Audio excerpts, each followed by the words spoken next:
Welcome back, everyone, to another episode of the Planet Soccer Podcast Show Thing Extravaganza on Experiment. our YouTube channel and possibly maybe Spotify again. Sorry to my uncle and to my Newcastle friend in San Diego who keep looking for us on Spotify. Today is our second episode of I don't honestly remember exactly what we were calling this series, but really the status, the state of the MLS, where the State of the MLS is Union at. address on the MLS. The MLS State of the Boom. Union. 3-part series. It sounds like a fantastic headline. Good I should work write that down. to our headline. Yeah, we should probably write that down now. On this episode, I almost said today, but yesterday or last episode wasn't yesterday. It was also today. But It was on 2 this beers episode, ago, we're going to be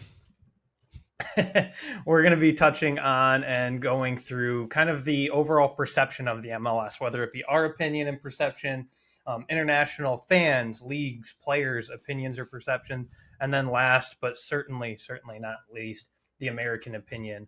Not necessarily the fans, more so the players, the media, kind of where maybe even the U.S. Federation, where everything kind of falls into line as far as American perception.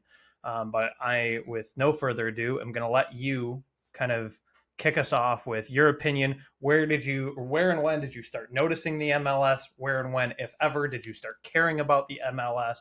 Where are you kind of at? What are your thoughts with where the MLS is right now in 2.5 minutes or less? Sure. Yeah, I'll give you 60 seconds. So I don't remember when I first heard of the MLS, to be completely honest with you. I'm sure it was pretty early on because we do have an original team. I don't think it's the same name, but there was an original Dallas franchise. In the original MLS, it is now FC Dallas. And if you know anything about the DFW Metroplex, you know it is fucking huge. So FC Dallas is actually like an hour and 15 minutes from my 2 house, hours probably. away. Hour and 30 minutes from my house, which you can drive across like 3 states in the Northeast in that amount of time.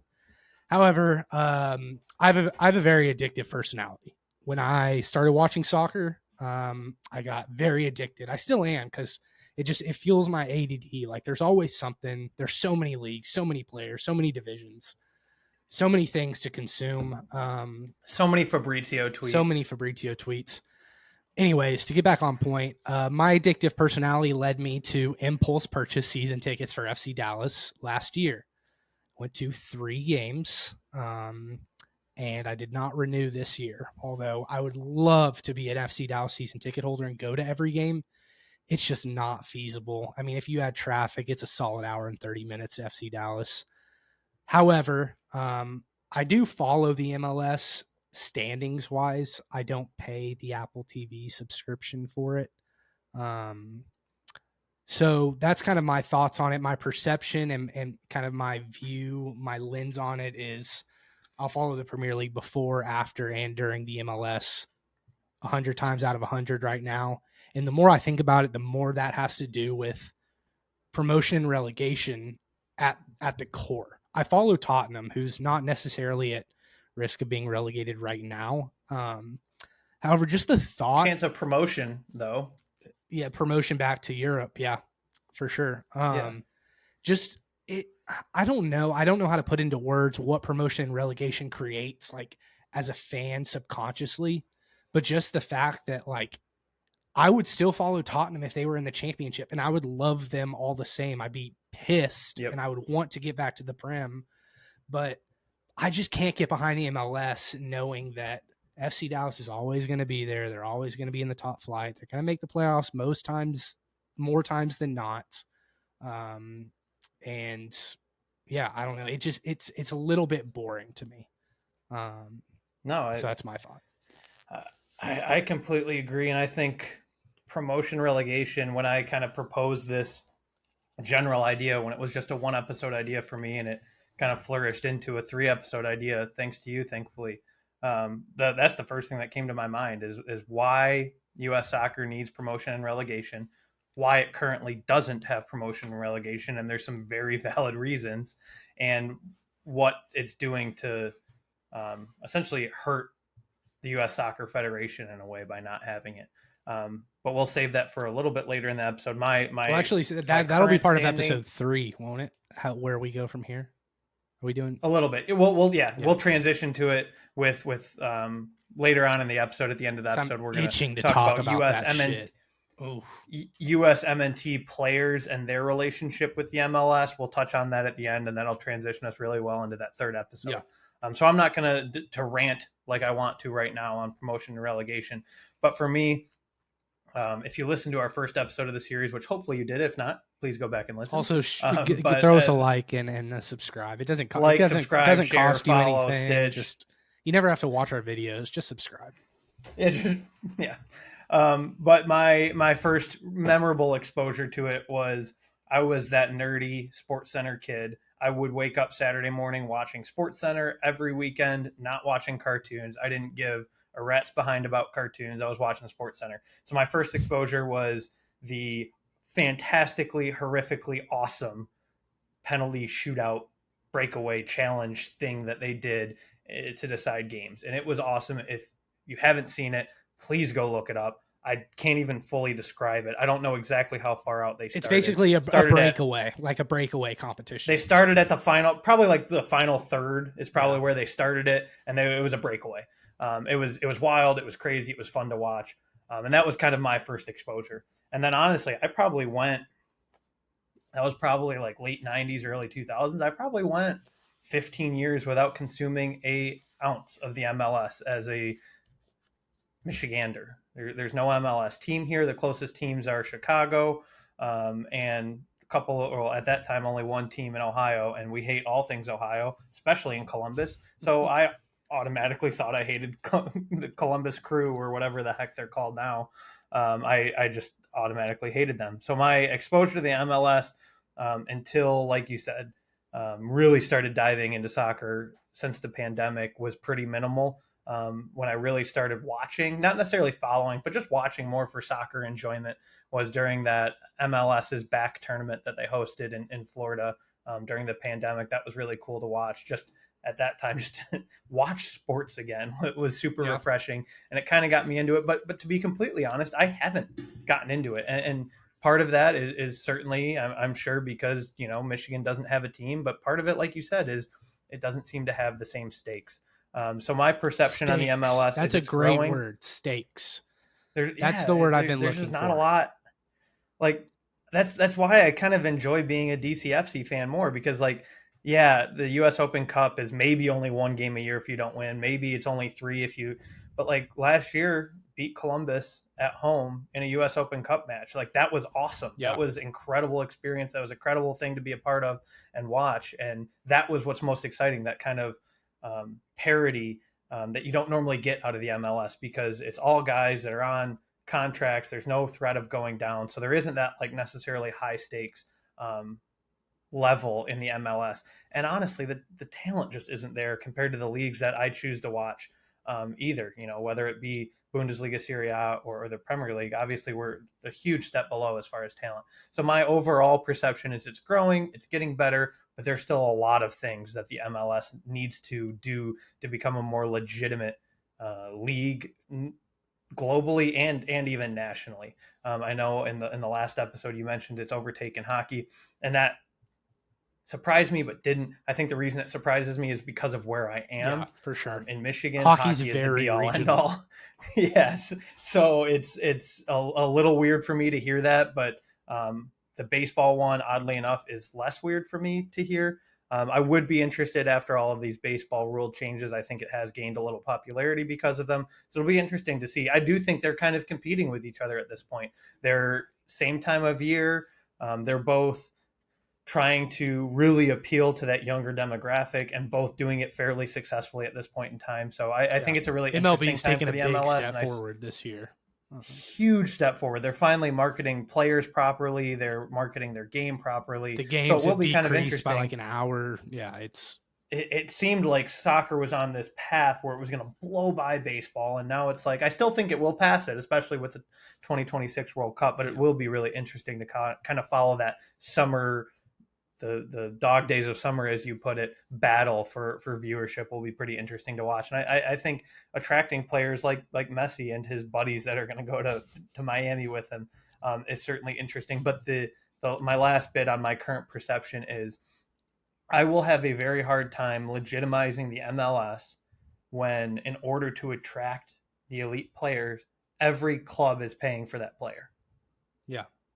Like, I have a really hard time as not even American sports fan, just a sports fan, wrapping my head around the fact that Columbus Crew, or Columbus FC, I keep calling them Crew, Columbus, whatever the heck they are now. See, this is the point. MLS has some work to do. When Columbus is paying Messi to come in and get a goal and assist against them, that's just a really weird concept to me. It's still the Crew. Delegitimizes their new team. Is it still? Yeah, I just looked it up.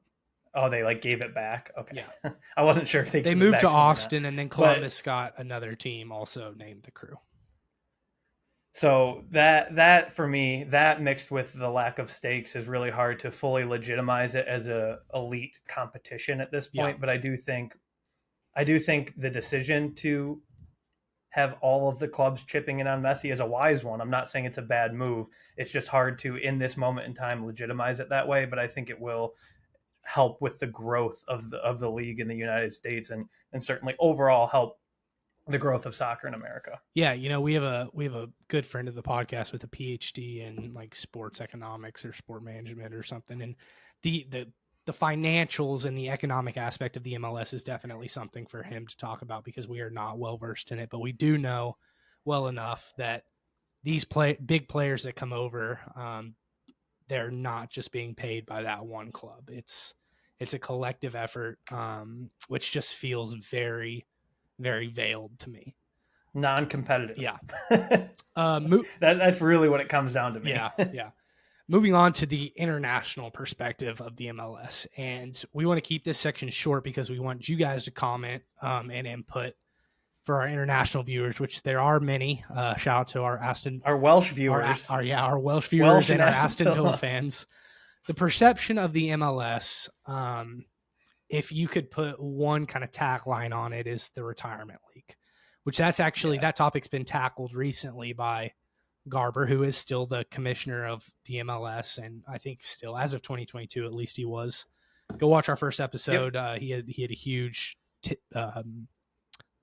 role and kind of the step forward of the MLS. Anyways, he talked about it, and he recognized the fact that players like Zlatan and David Beckham and players like that are integral to the growth of the league. But at the same time, the U.S. professional ranks have had their fair share of international exports. I mean, that's FC Dallas's pride and joy. Chris Richards, Weston McKennie. I mean, you look at that USMNT roster, half of them are FC Dallas Academy products.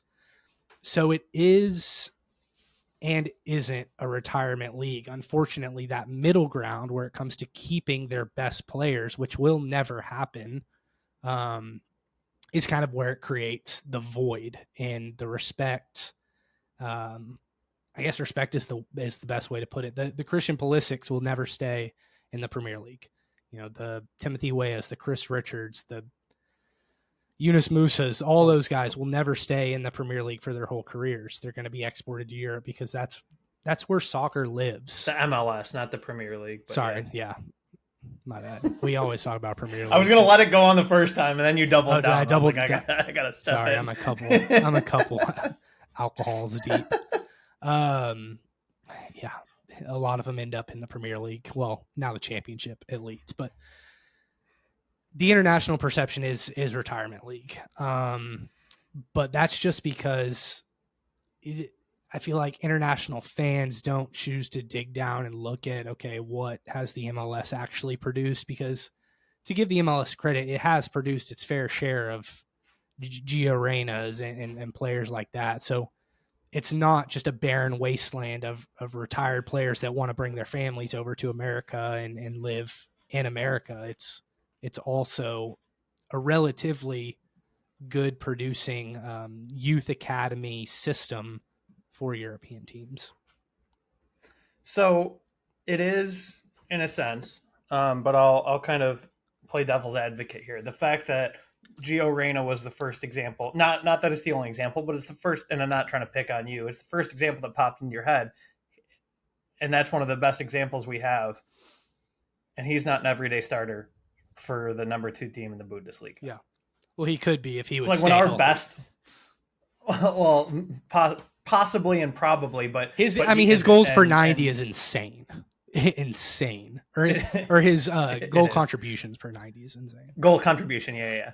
It is, and I'm not trying to pick on Gio or pick on you, but when the first guy that we think of, and Gio is probably the number one thought that would come to my mind outside of some goalkeepers, past or present, that does say something. So I do kind of understand some of the international, like, well, what have you produced for me? What have you given me? Where are your best players at on an international level? And as USMNT fans, we complain about how MLS heavy our last World Cup roster is. And I think that kind of is part of the reason that international perception of the MLS, well, if US players don't, or if US fans don't even like their MLS players, why should I respect the MLS? Yeah, that's a good way to put it.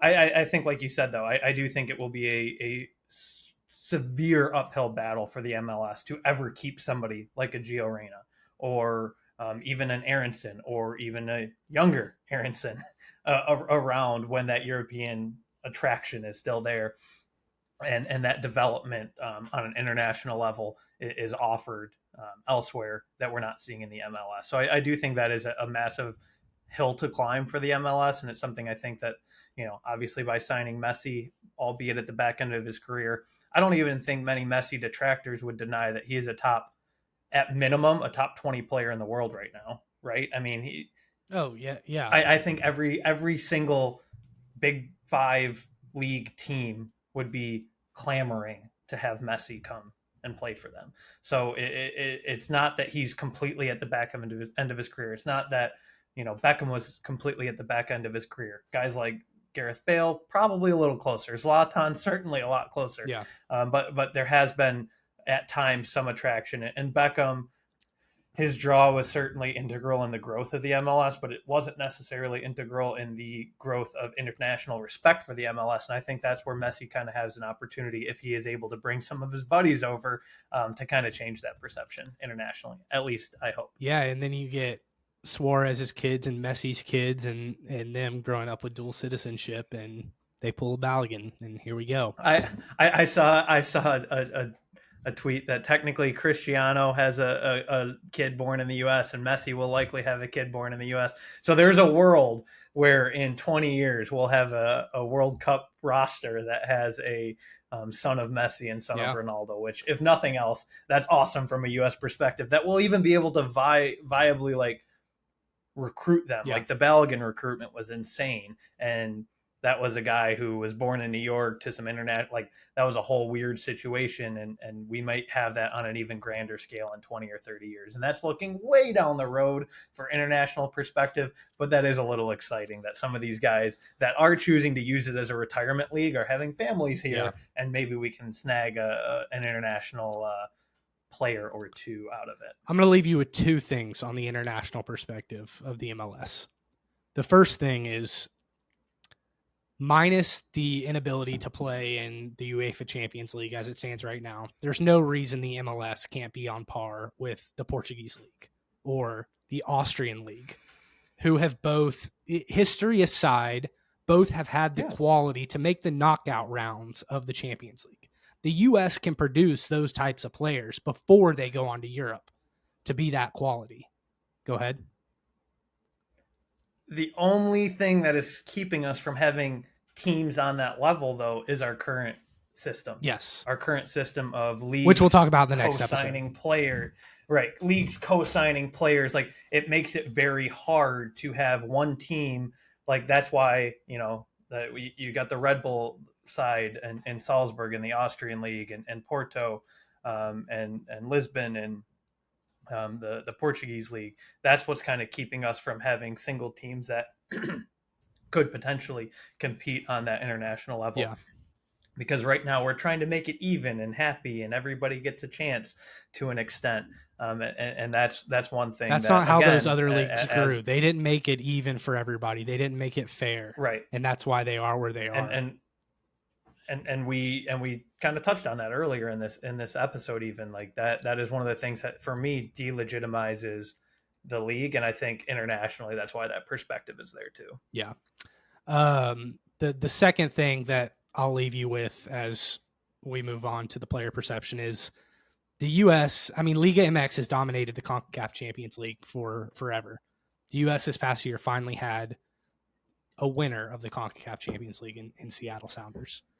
It starts on the ground floor. You got to start building within your confederation, gaining respect within your confederation, and the MLS is finally doing that. And I think from here on out, in fact, the former coach of El Tree, who I forget his name, whoever it is, Tato Martinez, Tato said, Tato, just yeah, when we whatever. think that we have to try to compete with the MLS, which is a huge mistake, the MLS is light years ahead of us. They want to overtake the Spanish, Italian, and English leagues. They don't even think about the Mexican league. Although I think we'll still manage to win some games and compete on the field, the MLS is light years ahead. So it starts on the ground floor. I don't disagree. Yeah. And this year, this most recent CONCACAF Champions League, we didn't have the winner. LAFC lost, but we had a team in the finals again. Last year we won. Mm-hmm. So it is certainly gaining traction on that continental side of international football. But let's be honest, Liga MX has taken a massive step back in the last 10 years, and coinciding with a massive step forward to the MLS. So I think he's absolutely right. I think the MLS is ready for complete domination of CONCACAF Champions League, and I think it is something that I would not be at all surprised in the next 20 years because of how money hungry UEFA is. If the MLS is able to sustain success continentally, some sort of FIFA sanction, not the FIFA World Cup, not necessarily the UEFA Champions League, but some sort of competition may unfold where we see the US club sides competing more on that higher level if we are able to advance our talent as needed, because the fan base is there, the money is there, the interest is there. Just need to really up that legitimacy of the talent and the legitimacy of the league. Absolutely. Dylan, run us through as fast. I'm not even going to comment on it, but I know you have lots of thoughts on the thoughts of American players. Go. I do. Go. So I'll start here. The first thing before I get into, you know what? players, I'm even going to go pee. I'm going to go pee real fast. I'm just going to let you take the reins. So the first thing that kind of comes to my mind, and this is honestly a recent revelation for me, as recently, I want to say as recently as this last U20 World Cup, we've seen examples of the MLS clubs not allowing their US MNT U20 players participate in the Under 20 World Cup. And that has been a huge sticking point for the media and for the U.S. Soccer Federation. Just this past year, it was either 2 or 3 Chicago Fire players absolutely would have been playing in the U20 World Cup. 1 or 2 LA Galaxy players absolutely would have been playing in the U20 World Cup. And they just said, no, screw you. They're not going. We're holding their rights. We're not releasing them for the international competition. And for any of our European fans, you're going, all right. So like, we kind of do that sometimes if we want to give that player a rest in the summer, if we want to make sure they stay healthy, if we want to control their development, we're not going to let them go play internationally in some garbage U20 competition. And some of these MLS clubs are holding all of their players in. And on the surface, again, it might seem like it makes a little bit of sense to international fans, but there's no promotion or relegation in the U.S. Chicago Fire aren't, to the best of my knowledge, you said you keep up with the standings better than me, aren't fighting for, a high playoff seed. I know sure as shit that LA Galaxy are not fighting for a high playoff seed. So the fact that they're keeping these players from experiencing that international competition seems selfish. It seems counterproductive to the growth of American soccer, not letting those players get that exposure. And I think that's only scratching the surface on how the MLS is playing a small role in stunting a little bit of growth for the U.S. Soccer Federation. But the biggest thing, and players have talked about this borderline at nauseum, and I'll ask for your thoughts when we get to the end of these examples I give on if you notice any correlation.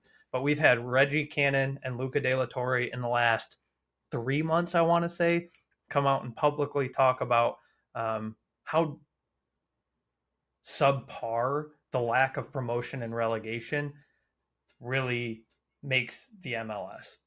Reggie Cannon says playing in the Premier Liga, Portuguese league, as you already kind of talked about, he talks about how the stakes are just so much higher. While the competition and the talent itself might be on par, slightly below, maybe slightly better, while it's pretty close, just the stakes alone make it so much harder to produce. He gave an example of the side he was just on was fighting for to avoid relegation this last season, and he said he never experienced anything like that. And the MLS, if you're a bad team at the end of the year, it's easy to just coast and just write it off as, hey man, I'm just trying to get to summer. I'm Start trying to emailing go to the your beach. travel I'm trying agent. to chill. Yeah, like I'm just trying to chill. And you don't get that in European soccer because you're always fighting for something. Now, some of those mid-table teams maybe, but those mid-table teams performed well enough throughout the season and pushed hard enough throughout the majority of the season to avoid that. So and the mid-table kind of teams are it. generally they have good enough leadership and coaching to not kind of coast. You know, Crystal Palace, I don't expect to just coast to the end of the year. Exactly. But in the MLS, like you will get that. You will see that. Yeah. And again, I am far from an MLS expert, so there may be MLS fans in our comments just ripping me to shreds. These players will never take a day off, and like they never would admit it. They would never, honestly, probably even feel it. But there is something different when at the end of May in Portugal you're fighting against relegation compared to the end of the MLS season in the US, where you're not making the playoffs and you're just cashing your check and moving on. Like that does stunt growth. And Luca De La Torre even called it a whole different sport, which is probably a little bit dramatic, but I get where he's coming from, because if it is that lack of competition throughout the season as a whole isn't there, it likely does feel like a different sport. Obviously, again, as fans probably can't see it visually in the matches itself, but if the players are saying that, that's going to be another thing that as you touched on, it's going to be really hard to keep these guys around if they're not getting that week in, week out grind of a season that you see in European competition. And my last example is DeMarcus Beasley, but his was 2-3 years ago. But he is probably the biggest of the three names as a whole of U.S. soccer that has come out and said something to that nature. And credit to the league, they haven't completely shot down promotion and relegation. We'll touch more on what the league has said recently about the possibility of promotion and relegation. It is still in the cards, as the quote I believe goes, but it certainly has, in my opinion, and obviously players' opinions, stunted some growth for American soccer on an international level and the MLS itself as well.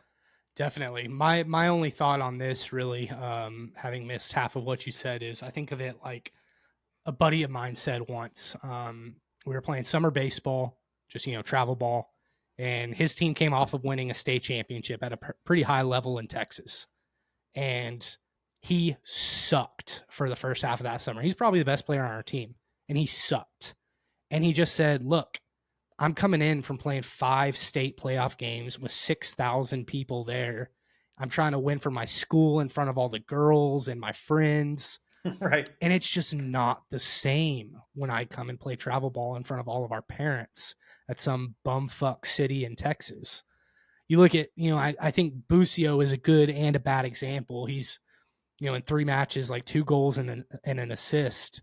And his team, Venezia in Serie A, they get relegated this Serie year B. or last year. Last So year. they're in Serie Yeah, B, however you say it.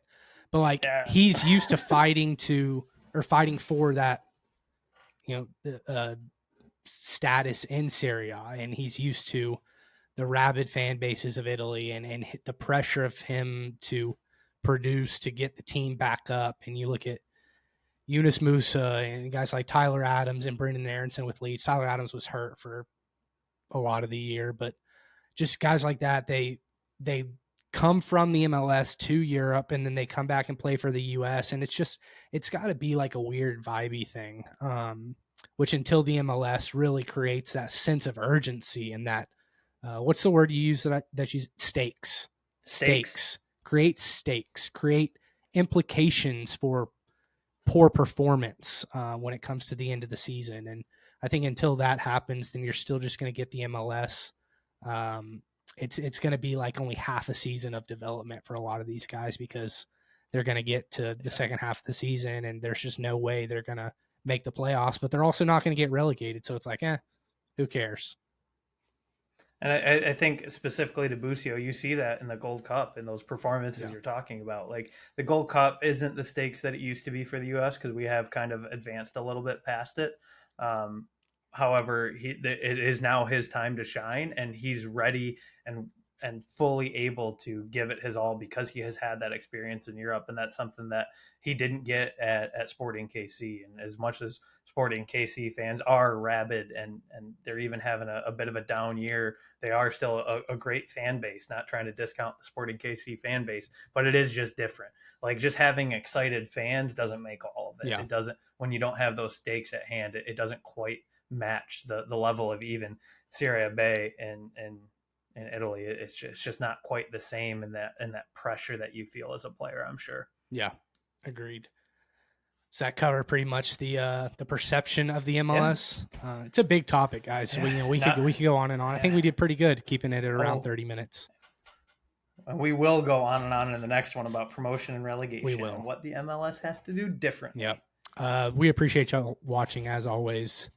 Do all the things we always say, and make sure to check out our first video on the USMNT, the State of the Union of the MLS State of the Union. There we go. First episode, and then head on over to our next episode if you're ready. So we'll talk to y'all next time.